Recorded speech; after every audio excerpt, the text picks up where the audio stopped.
Assalamualaikum warahmatullahi wabarakatuh.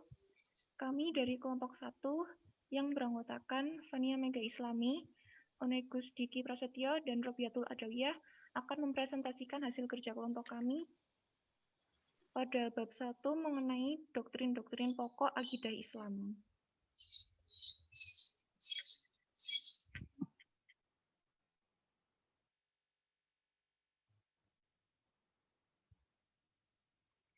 Islam adalah agama terakhir karena Islam dalam bentuk khasnya dibawa oleh Nabi terakhir yang merupakan penutup nabi-nabi atau khatam al-nabiyyin, yaitu Nabi Muhammad SAW.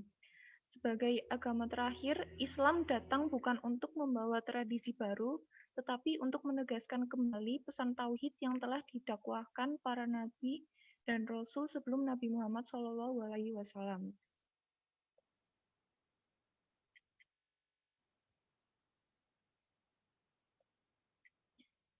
Eksistensi Tuhan dan fitrah manusia untuk beragama. Heschel menyatakan bahwa memahami eksistensi Tuhan merupakan pencarian rumit yang tidak pernah final. Terlepas dari semua itu, fenomena tersebut menjelaskan perihal fitrah manusia untuk beragama. Menurut Ibnu Taimiyah, fitrah beragama disebut sebagai fitrah munazah atau fitrah yang diturunkan yang berfungsi menguatkan fitrah majbulah yang sudah ada di dalam diri manusia secara alamiah.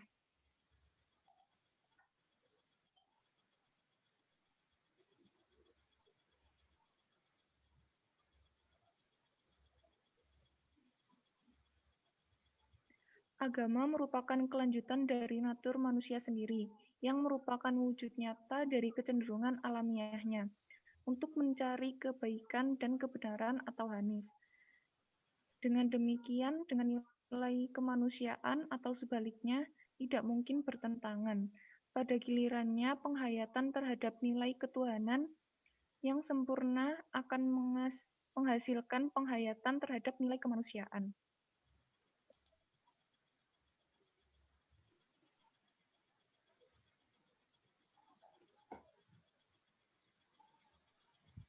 Berikutnya, tauhid, esensi dari agama Islam. Tauhid diambil dari kata wahadah yuwahidu tauhidan, yang berarti mengesakan. Kata wahid berarti satu, dan kata ahad yang berarti esa. Dalam ajaran Islam, tauhid berarti keyakinan akan keesaan Allah. Kalimat tauhid adalah la ilaha illallah, yang berarti tiada Tuhan selain Allah. Seperti dinyatakan dalam Quran Surat Al-Baqarah ayat 163. Tauhid merupakan inti dari seluruh tata nilai dan norma Islam. Karenanya, Islam dikenal sebagai agama tauhid, yakni agama yang mengesahkan Allah. Bahkan gerakan-gerakan pemurnian Islam dikenal dengan nama gerakan Muwahhidin. Slide berikutnya akan dibacakan oleh teman saya. Setiap perbuatan yang bertentangan dengan visi dan esensi tauhid divonis sebagai syirik. Syirik ialah menyekutukan Allah Subhanahu wa Ta'ala dengan melakukan perbuatan yang seharusnya hanya ditujukan kepadanya, seperti menjadikan Tuhan selain Allah, menyembah, menaati, meminta pertolongan kepada selain Allah, atau melakukan perbuatan lain yang seharusnya hanya ditujukan kepada Allah. Itulah yang dinamakan syirik akbar atau syirik besar, yang mengakibatkan amal kebaikannya tidak diterima dan sia-sia karena syarat utama agar amal itu dinilai dan diterima ialah kemurnian peruntukannya hanya bagi Allah Subhanahu wa Ta'ala. Dan yang tidak kalah berbahaya adalah syirik asghar atau syirik kecil. Pelakunya terancam meninggal dalam keadaan kufur jika Allah tidak mengampuninya dan selama ia tidak bertaubat kepadanya. Beberapa perilaku yang masuk kategori syirik asghar.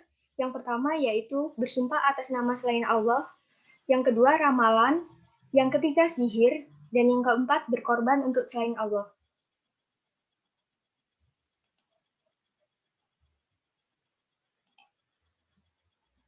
Karakteristik akidah Islam. Yang pertama, agama fitrah.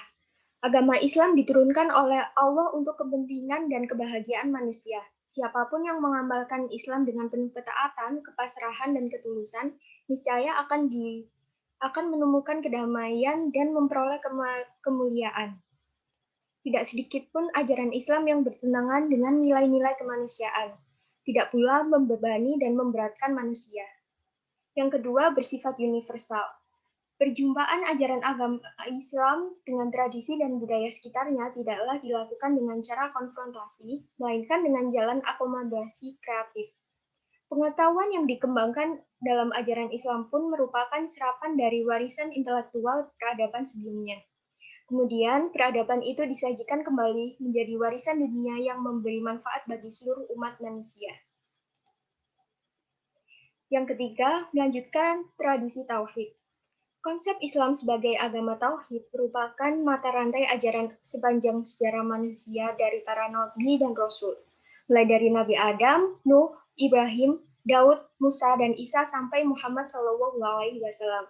Sebagaimana difirmankan oleh Allah Subhanahu wa taala dalam Quran surat Anbiya ayat 25. Yang keempat, menyempurnakan agama yang terdahulu. Ajaran-ajaran Tuhan yang terdapat dalam agama sebelum Islam sudah dipalsukan oleh para tokoh pemuka agama. Misalnya, Taurat, Perjanjian Lama, dan Injil atau Perjanjian Baru. Saat ini tidak ada yang asli. Bahkan seandainya isi Injil Lukas, Matius, Markus, Yohanes, dan Paulus dibandingkan, maka akan ditemukan perbedaan yang prinsipil. Sedangkan agama Islam tidak akan pernah dipalsukan, karena Al-Quran sebagai sumber ajaran dijamin otentisitasnya oleh Allah Subhanahu wa Ta'ala. Selanjutnya akan dijelaskan oleh rekan saya.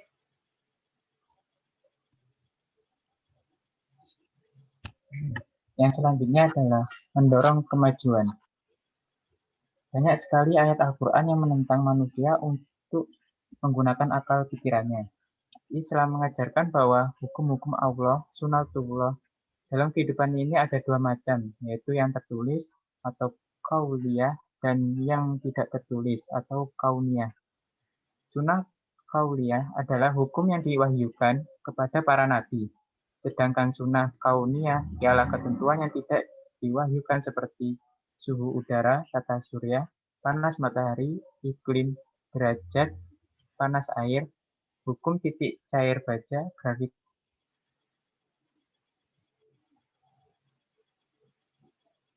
penelitian, dan memikirkan betapa dahsyat ciptaannya.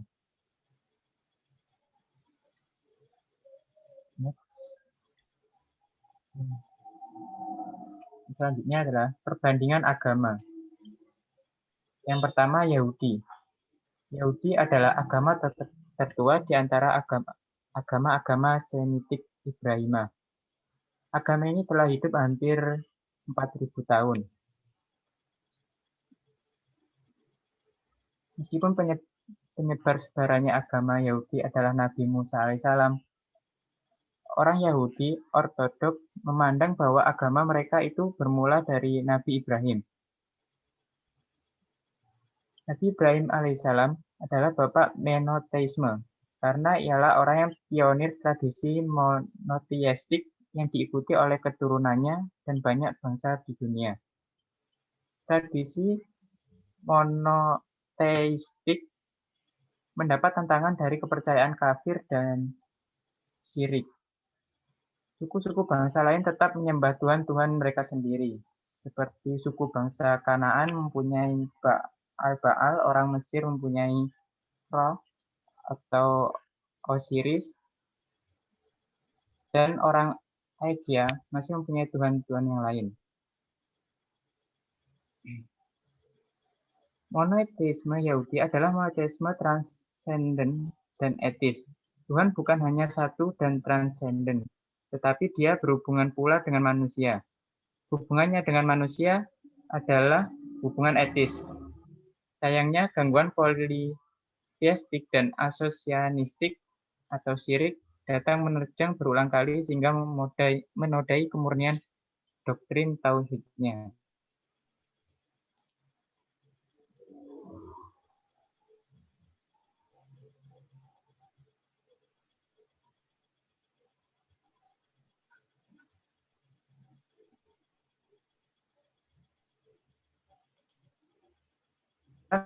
Ini berasal dari Yunani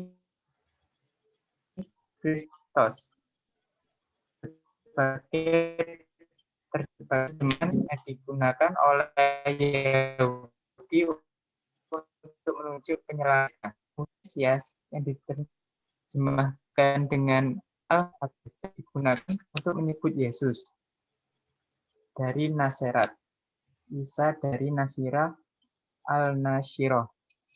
Karena Yesus digelari Nasrani. Dan agama yang dibawanya disebut Nasraniyah atau agama Nasrani. Kristen adalah agama orang yang mengaku kepercayaan kepada yang mengikuti Yesus Kristus.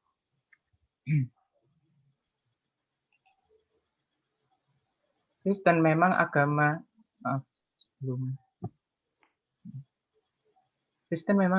monoteistik, tetapi konsep keesaan Tuhan tidak begitu ditekankan oleh Kristen, seperti dua agama Semitik lainnya. Konsep tentang keesaan Tuhan bukan unsur dominan dalam Kristen. Kristen lebih mementingkan doktrin Trinitas daripada ajaran Tauhid. Next.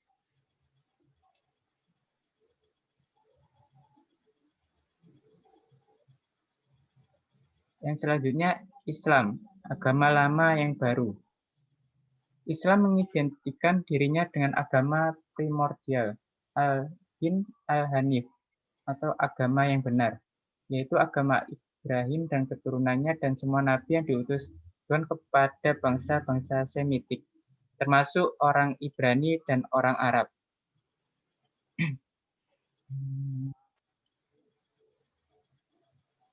Islam menekankan kesatuan dan keharmonisan antara kehidupan sosial dan kehidupan individual, antara eksoterisme atau lahiriah dan esoterisme. Islam memulihkan kembali keseimbangan sempurna antara eksoterisme dan esoterisme yang dimiliki oleh monoteisme murni yang diwahyukan kepada Nabi Ibrahim.